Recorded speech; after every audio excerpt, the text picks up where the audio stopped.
Setelah kejutan awal, ada kebingungan. Lord Hoilparo, bagaimana kami bisa ditemukan?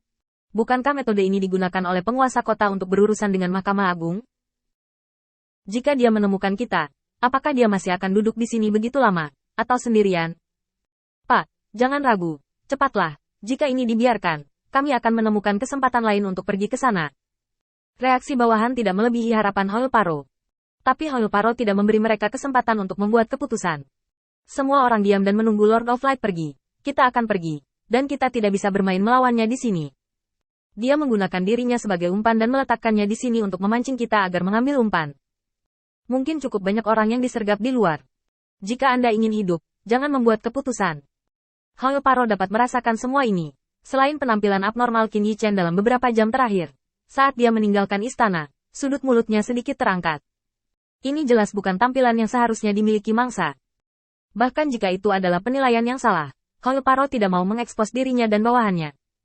Orang-orang ini semua adalah elit yang dibudidayakan oleh kota pemurnian Beiyun, dan dapat berpartisipasi dalam pembunuhan ini menunjukkan bahwa kekuatan mereka sudah cukup. Hoilparo bahkan telah membuat keputusan di dalam hatinya, hanya menunggu Lord of Light pergi, dan saat berikutnya, dia membiarkan orang-orang ini mundur, dan dia secara pribadi mematahkan punggungnya. Kali ini rencananya telah terungkap sepenuhnya, tidak ada kemungkinan. Namun, kehati-hatian Hoilparo tidak ditukar dengan pemahaman bawahannya. Seorang pria tiba-tiba melompat keluar dari persembunyiannya dan berteriak. Ikut denganku dan bunuh dia jika kamu punya nyali. Hoilparo tercengang. Orang ini benar-benar menghancurkan hidup banyak orang. Melihat bawahannya berbondong-bondong keluar dari tempat persembunyiannya, Hoilparo hampir saja memarahi ibunya di tempat. Tapi dia tidak bisa berbuat apa-apa, dia hanya bisa muncul dengan semua orang. Setelah muncul, Hoilparo tidak ragu sama sekali, dan segera menyelidiki kesadarannya ke segala arah. Dia ingin mengetahui keyakinan bahwa Qin Yichen telah duduk di sini selama beberapa jam, dan tindakan pencegahan yang mungkin telah dia persiapkan. Hampir pada saat yang sama mereka muncul, Qin Yichen berteriak dengan suara keras. Pengadilan ilahi tertinggi Bao tanpa malu-malu. Bohongi aku kembali ke kompetisi, hanya untuk membunuhku. Sekelompok babi dan anjing tidak sebagus itu, kamu harus malu. Suara Qin Yichen seperti batu besar yang menabrak danau. Suara itu terbungkus aura dan menyebar jauh dan luas. Di dekat istana, utusan yang tinggal di kamp mendengar suara Qin Yichen. Tiba-tiba, satu persatu meledak. Membunuhmu. Bahkan para tetua telah memerintahkannya, sehingga mereka tidak dapat mempermalukan kuil utama Guangguang. Jika memang untuk pengepungan dan penindasan, kemana Anda harus menyampaikan perintah seperti itu? Seorang malaikat menggertakkan giginya. Tuan ringan anjing ini pasti memercikkan air kotor. Saya ingin melihat, siapa yang berani melakukan kesalahan di bawah pengawasan Mahkamah Agung saya. Saudara-saudara, ikuti aku, dan kamu tidak boleh melepaskan hal-hal yang tidak sedap dipandang ini. Para malaikat sekarang dipenuhi dengan kemarahan yang benar. Mahkamah Agung telah memberikan perintah, dan mereka belum mengatur untuk menargetkan Lord of Light. Bahkan jika memang demikian, itu hanya untuk kuil Lord of Light, dan sama sekali tidak mungkin untuk menargetkan Lord of Light sendiri. Tapi suara Qin Yichen membuat semua ide mereka menjadi sia-sia. Merencanakan. Kedengarannya masuk akal, tetapi sebenarnya sangat berbeda dari kebenaran. Para utusan meninggalkan kamp yang mereka jaga dan menuju ke istana. Setelah raungan ini, Qin Yichen tiba-tiba menoleh dan menatap Hoilparo. Sepertinya kamu yang paling pintar, tapi sayang kamu terlambat mengetahuinya. Aku telah mendengar hampir semua konten transmisi suaramu, tapi sayangnya tidak ada yang layak disebutkan. Kata-kata Qin Yichen seperti baskom berisi air dingin yang dituangkan langsung ke hati Hoilparo. Begitu lama, dia mengira dia adalah pemburu, tetapi dia tidak pernah berpikir bahwa dia adalah mangsanya. Kapan kamu tahu? Hoilparo belum menyerah, dan ketika dia berjalan di depan semua orang, dia sudah memiliki niat untuk mundur. Raungan Qin Yichen langsung menembus sarana yang mereka tetapkan, dan mengirimkan informasi ke seluruh ruang.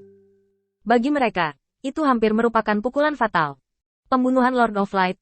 Meskipun ini adalah niat pemilik kota, itu bukan niat Mahkamah Agung. Selain itu, mereka menyelinap masuk dan melakukan hal-hal yang melanggar persyaratan Mahkamah Agung Tuhan. Selama identitas mereka dikonfirmasi, itu akan menjadi bencana besar bagi kota pemurnian Beiyun.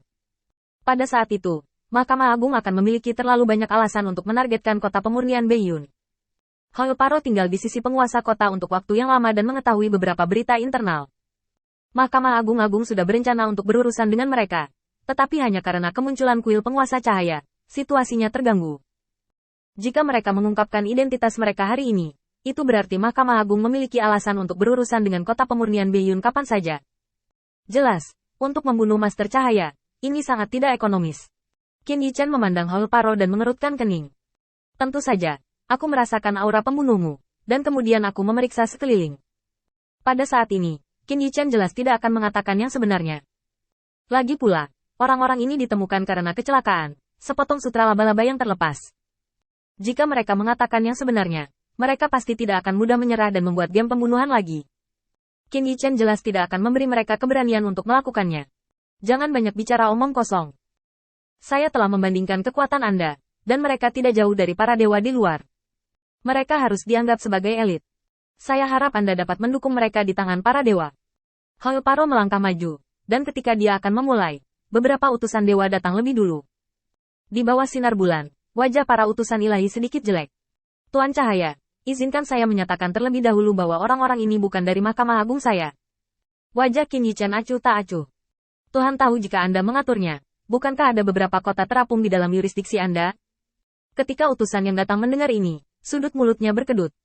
Gaun pihak lain jelas bukan seseorang dari Mahkamah Agung. Alasan mengapa Qin Yichen mengatakan ini adalah untuk memperjelas bahwa mereka akan mengurus sampah. Meskipun mereka merasakan getaran di hati mereka, tidak ada yang lebih baik untuk dilakukan.